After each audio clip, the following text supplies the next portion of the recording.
I am Catherine Haskins. I'm one of the co-founders of the Bridge Club, and we are really excited to have you all here. If this is in fact your first Bridge Club, please put a note in the chat. We'd love to know that because we do want to make sure that we're bringing really important conversations forward for this profession, like tonight's, as a means for us to really connect, engage, learn, and grow together. As you saw when you came in, this session is being recorded. It will be posted on our website and also on our social channels. It will be fully shareable, so please, please, please share that information out as you can, because it's important. We will be using the chat function tonight. So if this is your first time on Zoom or you're not as familiar, on the bottom of your screen, you will see a chat function. Please open that up so that you can be posting questions. Brenda and I will be monitoring that and helping pull those questions forward because there are so many of us in here tonight. If you have any background noise, please do mute yourself. It's okay if kids come running in. It's okay if the dog's barking, but because we don't want to miss anything that Matt is going to say, we want to be sure that we are muted in case that happens. And then did I forget? And oh, the final thing I want to make sure everyone knows is if this is your first time in Zoom, in the upper right-hand corner of your picture, there are 3 dots. You can click on that. You can change your name. So if it says iPhone, or if you don't want your last name to be on there, this is the time to change that. And then also in the upper right-hand corner, it says speaker view or gallery view. We want you to get the most out of this experience, so we encourage you to make sure that it looks like you can see everybody else's faces. That makes all the difference in this experience. And with that, I will turn it over to Brenda.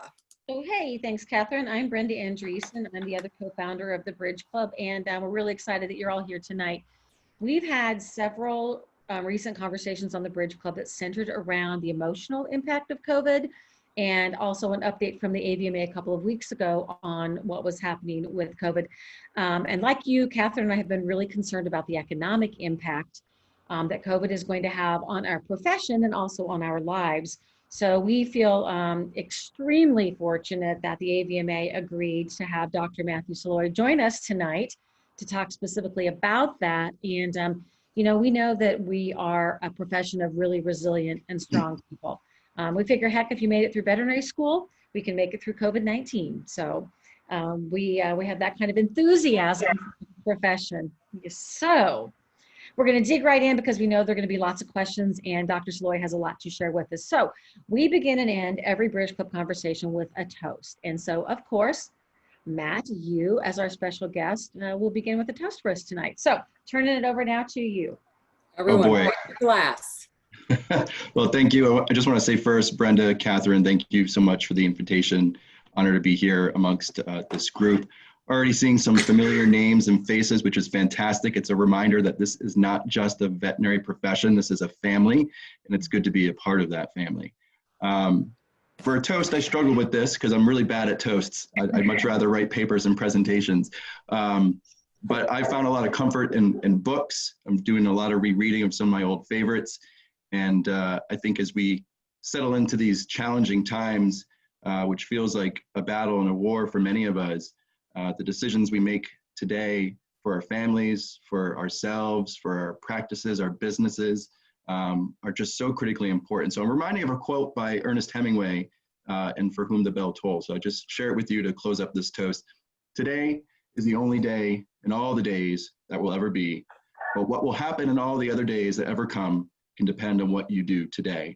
Today is important, tomorrow is too, and we will get through this. Cheers. Cheers. That was a great one. Mm-hmm. All right, well, let's dig in. Let's talk with the bigger picture first about what COVID-19 means for the broader economy. And you had posted, you've had so many, those of you who don't follow Matt on LinkedIn really should do that, because you have had a lot of phenomenal posts that have broken this down for us. And one of them was a Harvard Business Review article that you cited that indicated that recovery is going to go one of 3 ways, either a V shape, a U shape, or an L shaped curve. And that was one of those articles that really stuck with me in my mind. So I thought perhaps you could start tonight by talking a little bit about some of those 3 scenarios and where you think we might end up. Yeah, thanks. Appreciate that. And there's so much wonderful information by brilliant minds out there. I'm humbled by everyone who, or anyone that pays attention to me on LinkedIn. I just kind of share the great thoughts of a lot of others and shamefully take credit for them. Economists, we do our models to help us understand what's happening in a complicated reality. And while it's oversimplistic, I think the three different shapes that recovery could look like do really spell the spectrum of what we're approaching here and how our decisions today, again, are so critically important to shaping that tomorrow. And simply put, the first scenario is the best case scenario. It's a classic V shape. So we have this precipitous decline in economic activity as a result of the pandemic, but we also have an equally precipitous increase when we get through this. And it's painful. I akin this to the equivalent of the worst paper cut ever. It hurts, it bleeds, but there's no scarring, and you get through it just fine. The worst case scenario is what the economists have called an L. Just think of an L. You decline, but you stay there basically. Recovery never truly happens. This is a Great Depression event-like scenario, and this is what I would call a decapitating blow. This is not what you want to happen. You want to make sure that the right actions and decisions are taken to prevent that for an economy. The in-between scenario is your U. So it's kind of got a U shape, a V shape, but there's a decline and you kind of sit there a little bit at the bottom before you start to increase. And this is a lot like, if you recall, what we experienced in the recession of 2008. This is like a blow to the kneecaps. It hurts, but you heal, but not without some sustained injury. There is some economic loss in productivity and companies, and some don't survive. My hope is that our reality is somewhere between the V and the U. I don't think that the worst case scenario is necessarily the most probabilistic scenario, but I do think we've got to take the appropriate actions to ensure that we have the quickest, most painless recovery possible. So we're going to have a lot of, I'm sure, regarding what those actions are, but let's dig in a little bit first to the veterinary profession now. And we emailed out to everybody before this session a map that Matt had provided to us that showed the economic impact across the veterinary profession in the U.S. So where do you see it having the greatest impact? And then we'll talk a little bit about what we can do about that. Yeah, so right now where it's having the greatest impact is no coincidence where the virus is having the biggest impact. You see it in the biggest metropolitan population dense areas, which have a lot of veterinary practices in them. So states like New York, California, New Jersey, Michigan, we're seeing a lot of decline in economic activity, and the practices, the impact of the practices are reflecting that a little bit. Again, I've referenced this in LinkedIn, but a big shout out to the group over at Vet Success for making the industry tracker available on their website, which allows you to track real time. They update this daily. You can look at practices across states and look at what's happening to veterinary services, OTC, diet, pharma products, and you can see the great diversity of impacts across states. It's very uneven. A lot of that is tied to the number of cases, losses. It's no surprise that states that are experiencing higher losses of death, people are scared and they're less willing to go out. They're less willing to do a lot of different things. And so that translates into losses in the veterinary sector too. But I think, what that map shows too is there's a layer called the Social Vulnerability Index. This is a CDC index that takes a lot of economic and socio-demographic factors and geographically identifies those areas in the United States that are more vulnerable to natural disasters, that are more vulnerable to economic downturns because the people there are less equipped, more economically disadvantaged than other areas to adapt to those challenges. And I think what we're seeing yet, that it quite hasn't hit as hard those areas, but as we all know, the virus doesn't necessarily obey state or county borders. And so what we hope is that through effective social distancing that we can limit the spread and the impact to those areas. That makes a lot of sense. Yeah, so show of hands, everybody. Just, curiosity.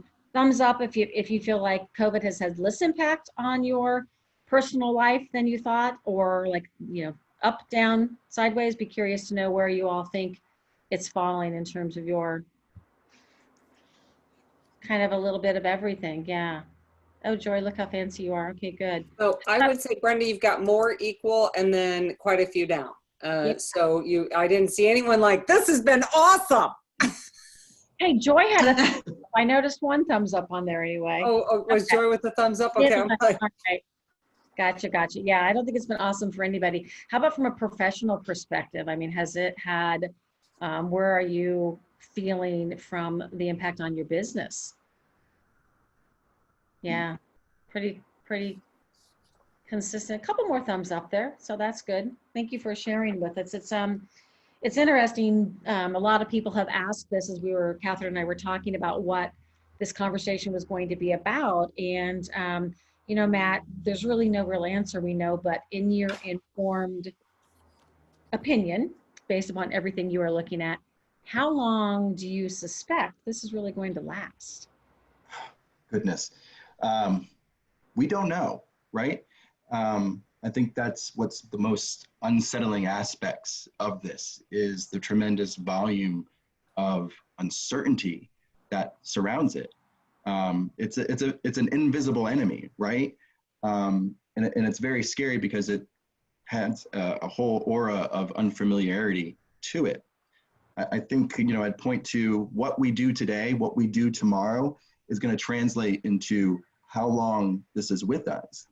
And the best thing you can do is listen to those that know more than you do. And thankfully, there's a lot of people there that I listen to that have that. I can check that box. They know more.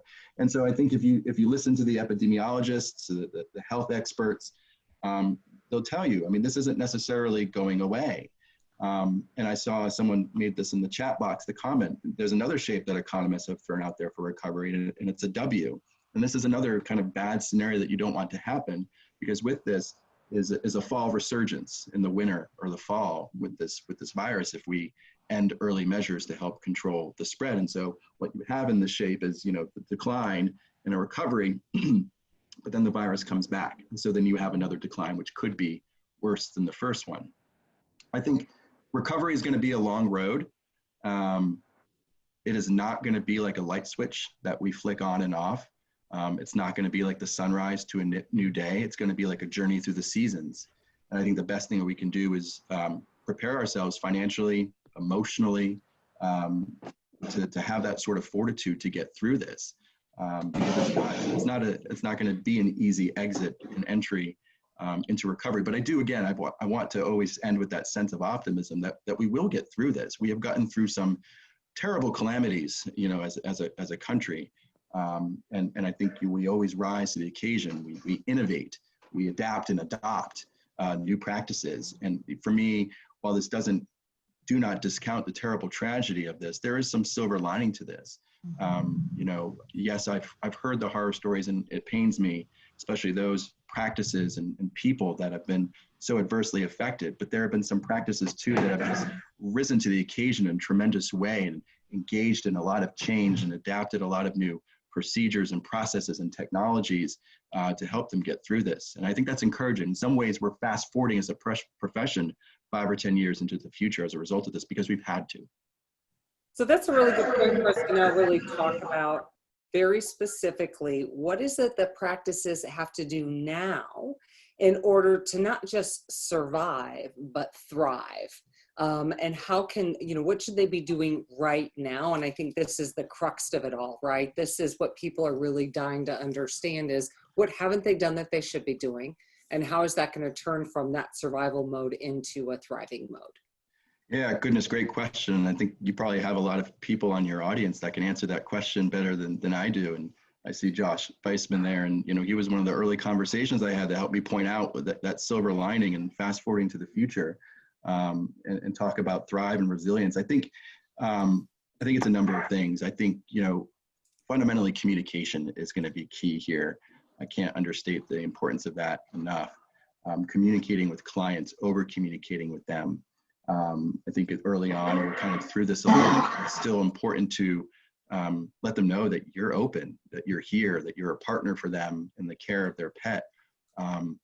And we have 25 million people who have applied for unemployment benefits. And if you just take the average numbers, 65% of them own pets.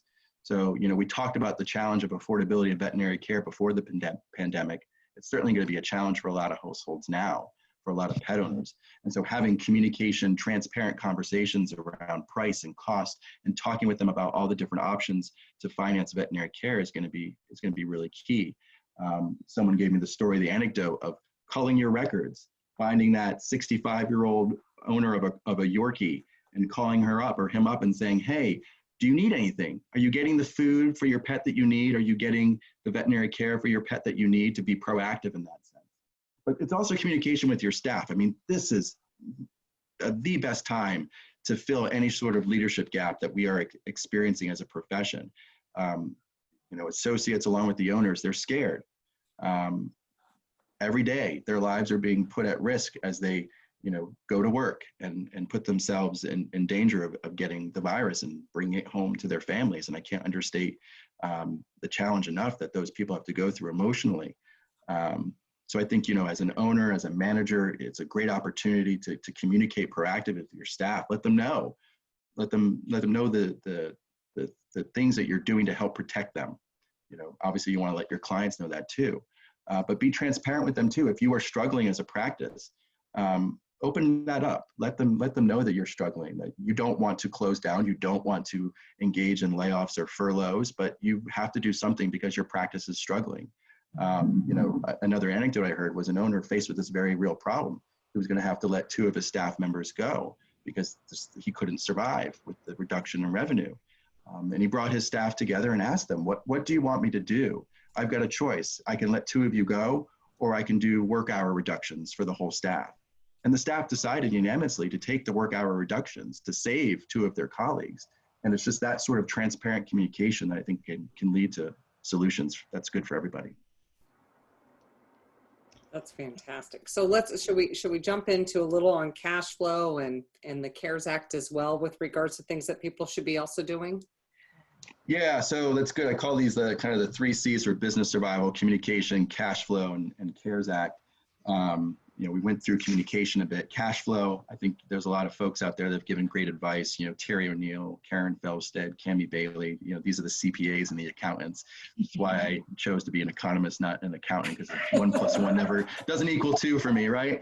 But great advice there, which I know a lot of practices are already doing. And so it kind of seems like old news a little bit, but cash flow is king. Cash is king here still.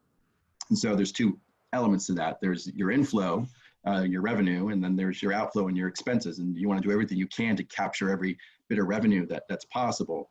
So, things like engaging in curbside care, home delivery, telemedicine. These are important options.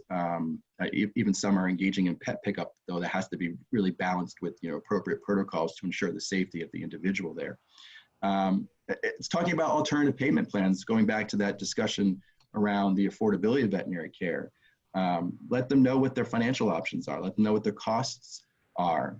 Maybe, here pet insurance is a fantastic resource if the pet owner has it, but, deferred payment plans, things like care credit and those types of options to get them into the door and make sure that their pet's getting the veterinary care that they need. And then it's controlling your expenses, cutting expenses where you can, working with your vendors where possible. If you can save 2-3 months rent, even 1, if you're paying rent, or if you can work with some vendors to defer payments or be late, that can give you some flexibility in a period of time. Postponing expansion, now is not the time to expand. If you were considering expanding your practice and investing in capital equipment, now is not the time to do that. Inventory control, this is always kind of a good measure, but now's the time not to necessarily stock up on things. It's too important that you have the cash on hand to weather the storm. Understand your break-even point. At what point do you face a shutdown decision? And this is where, if your practice has an accountant, or if not, to reach out to one to understand that. Having a profit loss statement, no matter how simple, can help you guide. Do you need to go north or do you need to go south? It's just that simple. And it's an easy tool to put together, and there's a lot of folks out there that can help you do that. So there were a couple people just before we jump into the CARES Act, because I feel like I've got feedback coming back when I talk, about profit margin. Should they be adjusting their profit margin when they're looking at this? I just want to make sure that as their practices are really looking, what is your recommendation there? Yeah, my recommendation would be talk to your accountant, or if you don't have one, talk to one. I'm not the expert on the CARES Act. I don't know if there are any experts out there, but I do know that it's a complicated piece of legislation.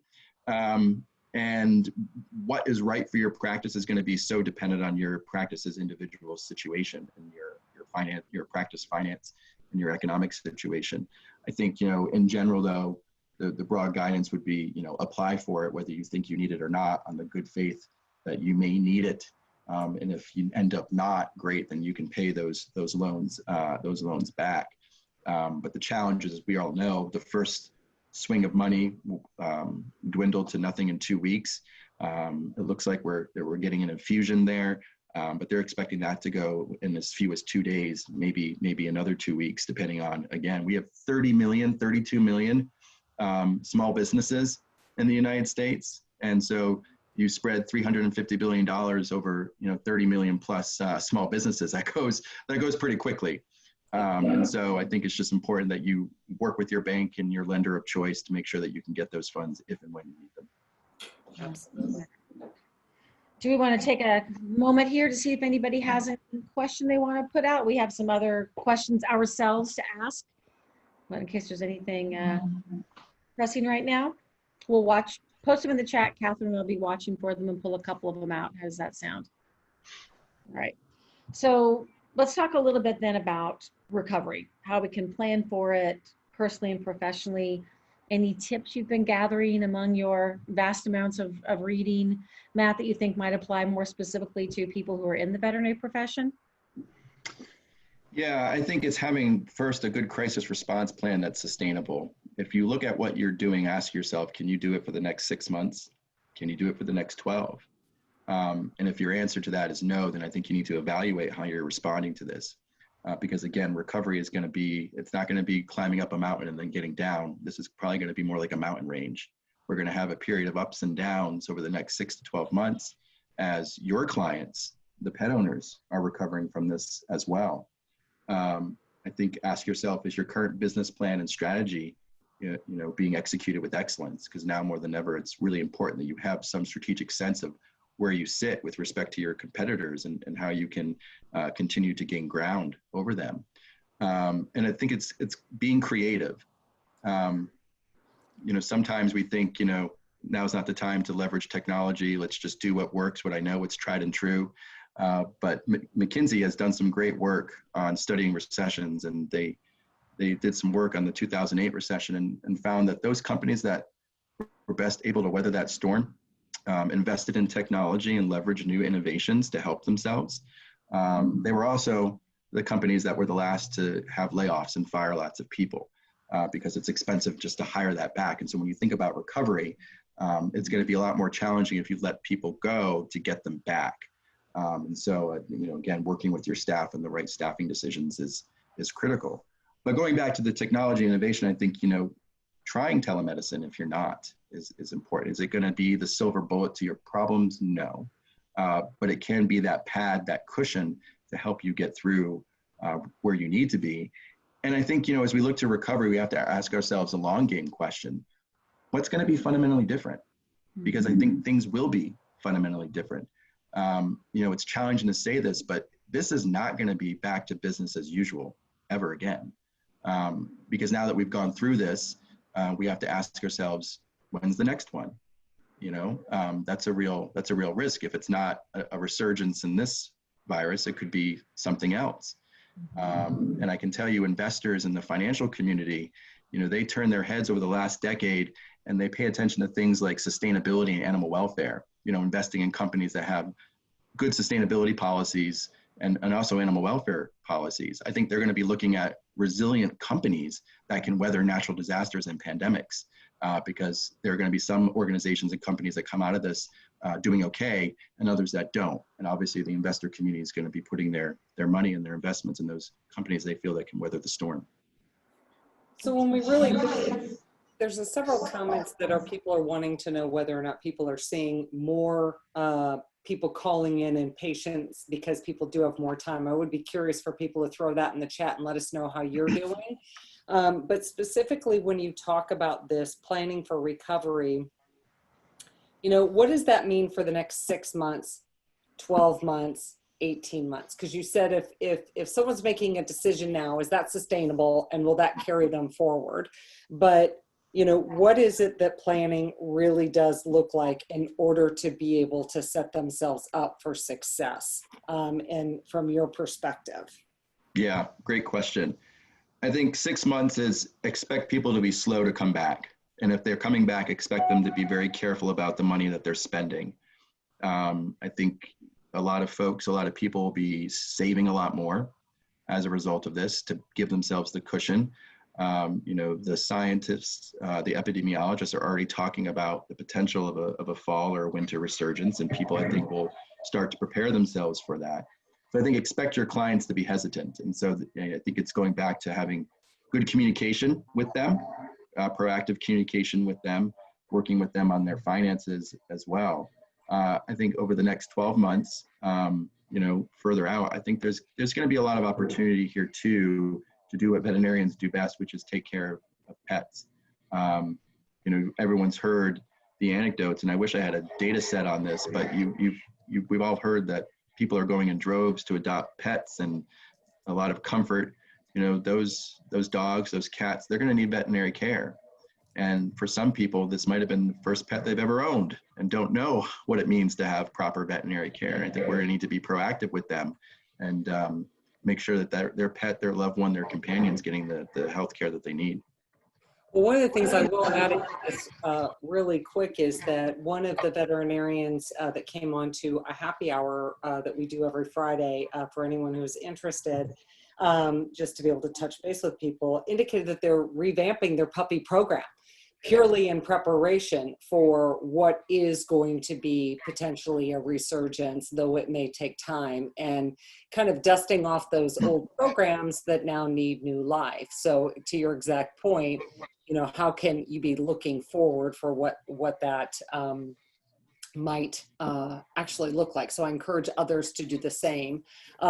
But this is a really good question that we're going to throw your way, and it wasn't one that we gave to you as we were kind of prepping through this, Matt, so hold on to your seat. Okay, hands are going on the seat here. There you go, oh, here it goes. So I am curious, do you have any kind of understanding of what the unemployment will look like in the veterinary profession? So not, you know, we hear these amazing numbers and we all know it's really disheartening, but do we have a forecast based on what's happened, kind of what that looks like for us, you know, I would say at the end of 2020?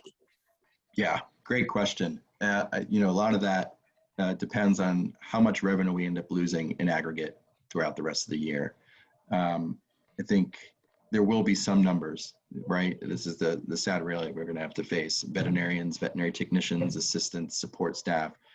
We're gonna lose some folks, and that's a tragedy. We want to minimize that as much as possible.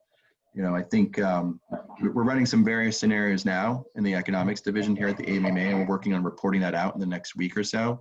I think if we're down 2% for the year, which is probably a middle scenario, you know, that's over the whole year. I know some practices right now are down 20, 30%, but I'm talking about if we look at the whole year, what are we doing? And if we find ourselves down 2%, I think we're looking at 15,000 unemployed veterinary professionals. That's not just veterinarians, that's everybody in the veterinary space. That's a lot of people, but we also employ a lot of people too. You know, 100,000 plus veterinarians, you know, then you throw in the technicians, the assistants, and the support staff. You've got a sizable workforce there. But I don't think that has to be the case, right? I think a lot of that depends on the recovery and the extent that we're able to generate revenue throughout the rest of the year. That's very good. Brenda, do you have on your end? Another one here that I really like to ask, because I actually wanted this myself. Do you foresee a different kind of impact on production medicine, on that part of the industry, than on the companion animal side of the industry? Because obviously no one's adopting and bringing home little calves and piglets. Right, yes. I think the impact will be different, but there will be an impact, right? I think everyone's probably looking at the news and, you see the disruptions in the food supply with the processing plants and the pork industries being hit pretty hard. But, the thing with production medicine is that, people do also have to eat, right? And the thing with production medicine is there's a supply chain here too. I would try to calm as best as I could around, there's not going to be a shortage of food. You look at meats, for example, there's a lot of meat in cold storage, a lot. And if you ask a meat economist, they would have told you last year we were producing too much meat. And the farmers and ranchers were hurting because the prices were too low for them to have a sustainable livelihood. Also, we export a lot of food and a lot of meat. And so that's the one area that we are net exporters of. And we can dial back on how much we're exporting for domestic purposes. But also, I don't need to tell a veterinarian this, right? But you look at the time it takes to bring beef to market, it takes years, right? It takes years to raise a steer and deliver it to the market too. So, those steers are there. Now, I don't want to downplay the supply chain challenges that we're experiencing here, but veterinarians are going to be needed, right? Animals still in the food supply chain need to be taken care of. Animal welfare needs to be a priority. Yeah, that's really good. I think we so often get caught up in what's happening in the companion animal side of veterinary medicine that we forget to think about huge impact of the people who are bringing food to market for us and making sure those animals stay healthy. So thank you for giving such a great answer to that question too. So we promised that we would take up only about half an hour of your time this evening. We certainly can stay for a few more questions if people have any last thoughts they want in the chat, but this might be a really good time, Catherine, if you don't see anything that people are really pressing for right now, to ask Matt to give kind of his final thoughts and see if there are things we didn't ask that he would like to share with the group. I think that would be perfect. What is it that you're being asked most often these days that we haven't covered here that people would really like to hear from you? I think is really critically important. That's always the best interview question, right? What haven't we asked you that we should have asked you? So what are people most commonly coming to you and asking? People are asking questions. That's a good one. They're all over the place, I think, because people are trying to put the pieces of this mess together. It's like a jigsaw puzzle and trying to make sense of it. How bad is unemployment? How bad will revenue go? When will my clients come back? How long will this last? How long do I need to keep doing what I'm doing? And I think this is changing. It's one of those situations where you have to, stay on top of the information because it is changing day to day, if not hourly. But I would think I'd go to again is still think ahead, right? Because I think a lot of us are still in that tactical mode and trying to survive the day, and that's important. But you also need to plan for tomorrow too. And so I think ask yourselves, what does your practice need to look like in the next few months, in the next year, to really continue to thrive? What fundamental changes do you need to make as a business, as a practice? If you weren't leveraging telemedicine before and you are, what is that going to look like for you going forward? Do you just drop it? Or do you find a way to mesh it into your practice strategy and really effectively utilize it to bring more clients and more pets into your practice? Because I think, again, things are going to look different. I think we should all ask ourselves, what does that different look like? What am I going to do differently? What am I going to do better? Talked about 60% of practices that aren't thriving. We calculate efficiency on a number of them in the economics division, and we know that 60% of them are operating or were operating inefficiently. Things like inventory control, veterinary technician utilization, and whether or not they're leveraging a practice manager or not. All of these things can help your practice and deliver better veterinary care to your patients. So I think it's just asking yourselves this question, what are you going to do differently and what are you going to do better? And have a plan for that. So I think what's interesting is, who are the winners and where are the uh-ohs, but more on the winners. So We know telemedicine is winning right now because it seems to be a very valuable. One of the things that Kurt had asked was, you know, is the mobile vet practice winning? Is that considered one of the potential opportunities for practices? Yeah, definitely. I think there's a lot of opportunity there to deliver care and deliver value through that. I think, again, people are going to be hesitant about going out and spending their dollars. And the more that that care can be brought to them in a way that makes it more convenient, less costly, they're going to be on board it, right? It's always, these three things are always going to drive consumer behavior, pet owners as well. Cost, convenience, quality, right? That's what they're looking for. And that's why they go in droves to Amazon. That's why people are doing curbside pickup at Walmart and Target, and probably while they'll continue to do that when this pandemic is over. And I think it's asking ourselves, what's working right now that we can continue to stick with after this pandemic? I think it would be a shame if we just went back to status quo. I think, you know, again, there's the silver lining of we're getting better, and so let's keep that going. I like that optimistic spot type of piece. You know, we're getting better. Let's keep the better going and focus on the optimistic side of this horrible situation right now. So I think with that said, it looks like we are at 7:35, and I'm sure people want to get to dinner and on with their evenings. I see a number of kids have joined us here and there. So thank you for we know that Matt has his own little ones that he's got to take care of too. So we are very conscious of that. Exactly. Bedtime story time. So we really want to say absolutely thank you to the AVMA.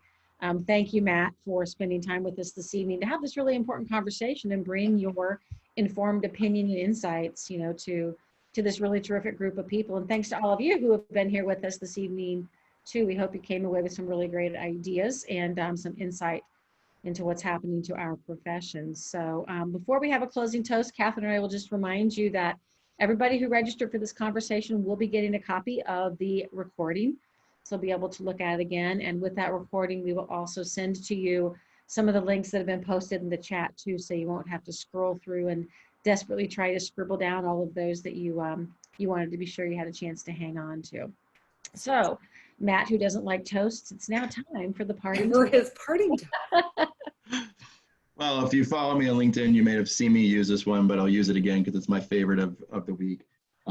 Happiness can be found even at the darkest of times if only one remembers to turn on the light. So, to you Harry Potter fans, that Albus Dumbledore, J.K. Rowling, great quote. Cheers. That's a good one. I love it. I think that's our first Harry Potter quote too. And I love the reminder to turn on the light. That is so appropriate, I think, right now. So we thank everyone for being here. Catherine, any parting thoughts on your part? No, but if people want to put any last minute questions into the chat, and we can see if we can get those definitely answered for you, I do encourage you to follow us on Facebook. We do put more conversations there, or sign up to get our emails if you have not. This is what we do. We love to have these conversations to bring us all together, and fingers crossed we can convince Matt to come back again later. It would be nice. Thank you so much. All right, guys. Thanks, guys.